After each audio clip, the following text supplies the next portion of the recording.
నమస్తే వియర్స్. ఈరోజు మనం చెప్పుకునే టాపిక్ చాలా ఇంపార్టెంట్ టాపిక్. కొన్ని దీని సమస్యల వల్ల ఒక్కొక్కరికి మిస్‌అండర్‌స్టాండింగ్ జరిగి అసలు ఏమైతుందో కూడా అర్థం కాదు. నేను ఒక చిన్న ఎగ్జాంపుల్ చెప్తా. ఈ మధ్యలో క్లినిక్‌లో పేషెంట్ వచ్చి చెప్పినదే మీకు ఎగ్జాంపుల్ చెప్తా. సో, ఈ వీడియో ఏంటి అసలు ఏ ప్రాబ్లమ్ గురించి మాట్లాడుతున్నాము అనంటే irritable bowel syndrome. Video last వరకు చూడండి. మీకు సూపర్ కత్తి లాంటి హోమియోపతి మెడిసిన్స్ చెప్తా. అది ఏసుకోగానే మీకు ఇట్లనే రిలీఫ్ వస్తది. ఇంకొకటేంటంటే, ఏం ఫుడ్ తీసుకుంటే దీనికి రిలీఫ్ అనేదొస్తది అనేది గూడా జెప్తా మీకు. అసలు ఇరిటబుల్ బవల్ సిండ్రోమ్ అంటే ఏంటి? మీకు జెప్పినాను గదా! రీసెంట్ టైమ్స్‌లా ఒక 4 మంత్స్ బ్యాక్ పెళ్ళైన జంట క్లినిక్‌కొచ్చారు. ఏమైంది? ప్రాబ్లమ్ ఏంటి అనంటే, అసలు మెయిన్ ప్రాబ్లమ్ ఏంది అనేది తీరా కరెక్ట్‌గా అడిగితే మనకేంటి అనంటే, ఆ ఇష్యూ ఏందనేది అర్థమైంది. సో, పెళ్ళైనాక జనరల్‌గా మన దగ్గర సాంప్రదాయం ప్రకారము మామూలుగా జనరల్‌గా ఇంటికి భోజనానికి పిలుస్తారు. చుట్టాలు పిలుస్తారు, ఫ్రెండ్స్ పిలుస్తారు, లేకపోతే బాబాయిలో, పిన్నిలో, అత్తలో, మామలో ఎవరెవరో భోజనానికి పిలుస్తూ ఉంటారు. కానీ ఏమైందంటే ఈ అబ్బాయి ఎవ్వరికి భోజనానికి పిలిచినా గాని నేను రాను, నాకు కుదరదు, నాకు ఆఫీస్ ఉంది, ఆ వర్క్ ఉంది, ఈ వర్క్ ఉంది అని చెప్పేవాడు. సో, సాటర్‌డే, సండేస్ వచ్చినా గాని అదే చెప్పేవాడు. ఈ అమ్మాయికేమో ఇరిటేషన్. మా వాళ్ళ ఇంటికి పిలిస్తే రారు, మీ వాళ్ళ ఇంటికైతే పోతావు. ఆ! మా అమ్మ పిలిచినా రారు, లేకపోతే మా పిన్ని వాళ్ళు పిలిచినా రారు, మా అత్తమ్మ వాళ్ళు పిలిచినా రారు, మీ ఇంటికైతే పోతారు. అసలు ఏంది అని సమస్య అని చూస్తే ఇరిటబుల్ బవల్ సిండ్రోమ్. అంటే ఇరిటబుల్ బవల్ సిండ్రోమ్‌లో ఏముంటదంటే తిన్నగానే ఆయనకు మోషన్ అనేది జరుగుతది. సో, ఎక్కడన్నా పోతాం మనం ఫంక్షన్‌కి పోతాం, లేకపోతే ఎవరన్నా ఇంటికి పోతాం, భోజనానికి పోతాం. భోజనానికి పోంగానే మనకేం కావాలి? ఇరిటేషన్ అయితుంటది. తినగానే ఏమైతది? ఎక్కువ ఓవర్ యాక్టివ్‌గా ఉండడం వల్ల మన గట్ హెల్త్ ఏమవుతది? తినగానే మోషన్ వస్తది. సో, ఈ తినగానే మోషన్ వస్తది కాబట్టి ఈ అబ్బాయికి ఏంటంటే ఎవరైనా ఇంటికెళ్ళాలని భోజనానికి పిలిచినా గాని పోవడానికి ఇబ్బందయితది. ఫస్ట్‌లో చెప్పడానికి మొహమాట పడేవాడు. దాని తర్వాత తెలిసిందేంటంటే ఇరిటబుల్ బవల్ సిండ్రోమ్. సో, వాళ్ళిద్దరు మాట్లాడుకున్నప్పుడు ఇంత చిన్న విషయానికి నువ్వు రాకపోతే ఒక్కొక్కరు అపార్థం చేసుకుంటారు. నీకు పొగరని ఒకడనుకుంటాడు, బలపని ఒకడనుకుంటాడు. ఇంకొకరు కొంతమంది ఒక్కొక్కరు ఒక్కొక్కలా తీసుకుంటారు. ఈ చిన్న విషయానికి హోమియోపతి మందులు వాడుకుంటే తగ్గిపోతది గదా! అని అన్నారు. హోమియోపతియా అని సో, నేను ఇంతకుముందు వేరే మెడిసిన్స్ ట్రై చేసినా హోమియోపతి ఎప్పుడు ట్రై చేయలేదని ఈ అమ్మాయి ఆ అబ్బాయికి చెప్పినాక సరే ఎందుకంటే ఈ అమ్మాయికి హోమియోపతి మీద చాలా నమ్మకం. సో, అప్పుడు క్లినిక్‌కొచ్చారు. అసలు ప్రాబ్లమ్ ఏంది అనంటే, "సార్ ఇట్లా నాకు తినగానే మోషన్ వచ్చేస్తది సార్. ఆ మోషన్ ఇమ్మీడియేట్‌గా మోషన్ పోకపోతే నాకు ఇబ్బందయితది." సో, ఎవరికైతే తినగానే మోషన్ వస్తుంది అనంటే అది ఇరిటబుల్ బవల్ సిండ్రోమ్ అని అర్థం. గుర్తుపెట్టుకోండి.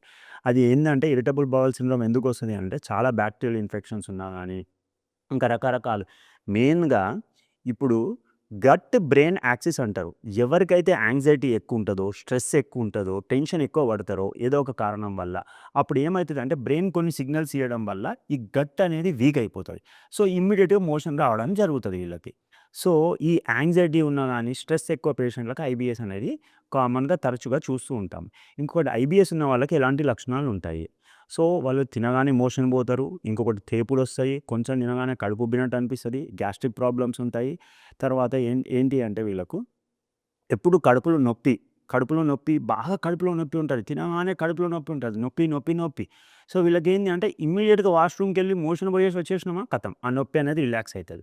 సో, ఎవరైనా ఇంటికెళ్ళినా గాని, ఏదైనా ఫంక్షన్‌కెళ్ళినా గాని చుట్టాలు కొంచెమే తింటాడు. "అరే! ఏంది బాబు తిను" అని వాళ్ళంటారు. వద్దు అని ఈయనంటాడు.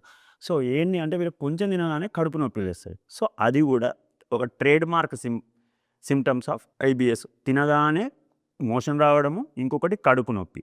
సో, ఇలాంటి సమస్యతో బాధపడుతున్న వాళ్ళకి దీన్ని ఇరిటబుల్ బవల్ సిండ్రోమ్ అంటారు. హోమియోపతిలో ఎలాంటి మెడిసిన్స్ ఉన్నాయి. సో, ఎవరికైతే ఇరిటబుల్ బవల్ సిండ్రోమ్ తోటి సఫర్ అయితున్నారో అర్జెంటమ్ నైట్రికమ్ ఈ మెడిసిన్ 0/9 పొటెన్సీలో మనం రెగ్యులర్‌గా తీసుకున్నట్టయితే డాక్టర్ పర్యవేక్షణలోనే తీసుకోవాలి. తీసుకున్నట్టయితే మనకు మంచి రిలీఫ్ దొరుకుతుంది. దాని తర్వాత కోలోసింత్ అని ఒక మెడిసిన్ ఉంటుంది. ఇది గూడా మనం రెగ్యులర్‌గా తీసుకున్నట్టయితే ఓకే. సింప్టమ్స్, సైన్స్‌ని బట్టి తీసుకోవడం జరుగుతుంది. సో, దానికి మీరు డాక్టర్‌ని సంప్రదించి ఏ మెడిసిన్ తీసుకోవాలి, ఎలాంటి మెడిసిన్ తీసుకుంటే తగ్గుతుంది అనేది మనం డాక్టర్‌ని సంప్రదిస్తే మనకు చెప్తారు. ఇంకా మీకేమన్నా ఇరిటబుల్ బవల్ సిండ్రోమ్ గురించి ఏమైనా సమస్యలున్నాయి, ఏమైనా డౌట్స్ ఉన్నాయి అనంటే కింద నంబర్ స్క్రోల్ అవుతుంది. ఆ నంబర్‌కి కాల్ చేయండి. మీరు హైదరాబాద్‌లోనే కాదు ఎక్కడున్నా ప్రపంచంలో ఎక్కడున్నా గానీ ఆన్‌లైన్ కన్సల్టేషన్, వీడియో కన్సల్టేషన్ ద్వారా గూడా మేము ట్రీట్మెంట్ ఇవ్వడం జరుగుతుంది. తర్వాత మెడిసిన్స్ పంపియడం జరుగుతుంది. ఇంకొకటి మనకి చాలా ముఖ్యమైనది. ఈ ఐబీఎస్ ఉన్నవాళ్ళు ఎలాంటి ఫుడ్ తీసుకోవాలి? ఎలాంటి ఫుడ్ అవాయిడ్ జేయాలి? ఐబీఎస్ ఉన్నవాళ్ళు బయట ఫుడ్ ఈ పానీపూరీలు, సమోసాలు, కచోరీలు ఇలాంటివి తీసుకోకూడదు. ఎందుకంటే అది వాళ్ళు ఇంటెస్టైన్‌ని ఇరిటేట్ చేస్తది. సో, ఇలాంటి ఫుడ్‌ని అవాయిడ్ చేయండి. దాంతో పాటు ఎక్కువ పీచు పదార్థం ఉన్న ఫుడ్స్, ఎక్కువ పీచు పదార్థం ఉన్న ఫ్రూట్స్ అనంటే ఎక్కువ మీరు కుకుంబర్ తీసుకోవడం. అంటే దోసకాయ, కీరా దోసకాయ అంటారు కదా! అది కీరా దోసకాయ రెగ్యులర్‌గా తినడము. ఇంకొకటి క్యారెట్ గుర్తుపెట్టుకోండి. మంచిగా క్యారెట్‌ని పొట్టు తీయకుండా నీట్‌గా కడిగి, ఒకటికి 10 సార్లు కడగండి. ఓ చిన్న బౌల్ తీసుకొని దాంట్లో వాటర్ ఏసి, కొంచెం ఉప్పేసి, దాంట్లో క్యారెట్ ఏసి మంచిగా నీట్‌గా కడిగి, పొట్టు తీయకుండా క్యారెట్ రెగ్యులర్‌గా మంచిగా తీసుకున్నట్టయితే, ఈ ఐబీఎస్ సమస్య ఉన్న వాళ్ళకి మంచి ఉపశమనం జరుగుతుంది. ఇంకొకటి ఏందంటే, మీరు పుదీనా ఐడియా ఉంది గదండీ! పుదీనా వాటర్ రెగ్యులర్‌గా పుదీనా వాటర్ తీసుకోవడం వల్ల వీళ్ళకు ఈ ఐబీఎస్ సమస్య అనేది రిలీఫ్ అనేది దొరుకుతుంది. ఇంకొకటేంటంటే, కూరగాయలలో గుర్తుపెట్టుకోండి బెండకాయ. ఒక పని జేయండి మీరు. బెండకాయని ఇట్లా నిలువులా చీల్చి, ఓ 2 బెండకాయలు నీళ్ళలో నానబెట్టి, సాయంత్రం 5 గంటలకు నానబెట్టి, తెల్లారి పొద్దున లేవగానే ఆ బెండకాయ నీళ్లు తాగండి. తద్వారా ఏమవుతుంది అనంటే, మనకి ఇరిటేషన్ అనేది తగ్గిపోతుంది. ఇంకొకటి ఏంది అనంటే, రెగ్యులర్‌గా ఎక్కువ ఈ ఐబీఎస్ అనేది మెయిన్‌గా గట్‌కి సంబంధించింది. ఇంకొకటి బ్రెయిన్‌కి సంబంధించింది. యాంగ్జైటీ, టెన్షను, స్ట్రెస్సు ఎక్కువున్న వాళ్ళకి ఐబీఎస్ ఎక్కువొస్తుంది గాబట్టి, ఇది రిలీఫ్ ఉండడానికి మనం ఏం జేయాలి? ఎందుకంటే స్ట్రెస్ ఎప్పుడు ఎక్కువైతుంది శరీరంలో కార్టిజాల్ లెవెల్స్ ఎక్కువైతే అయితాయి.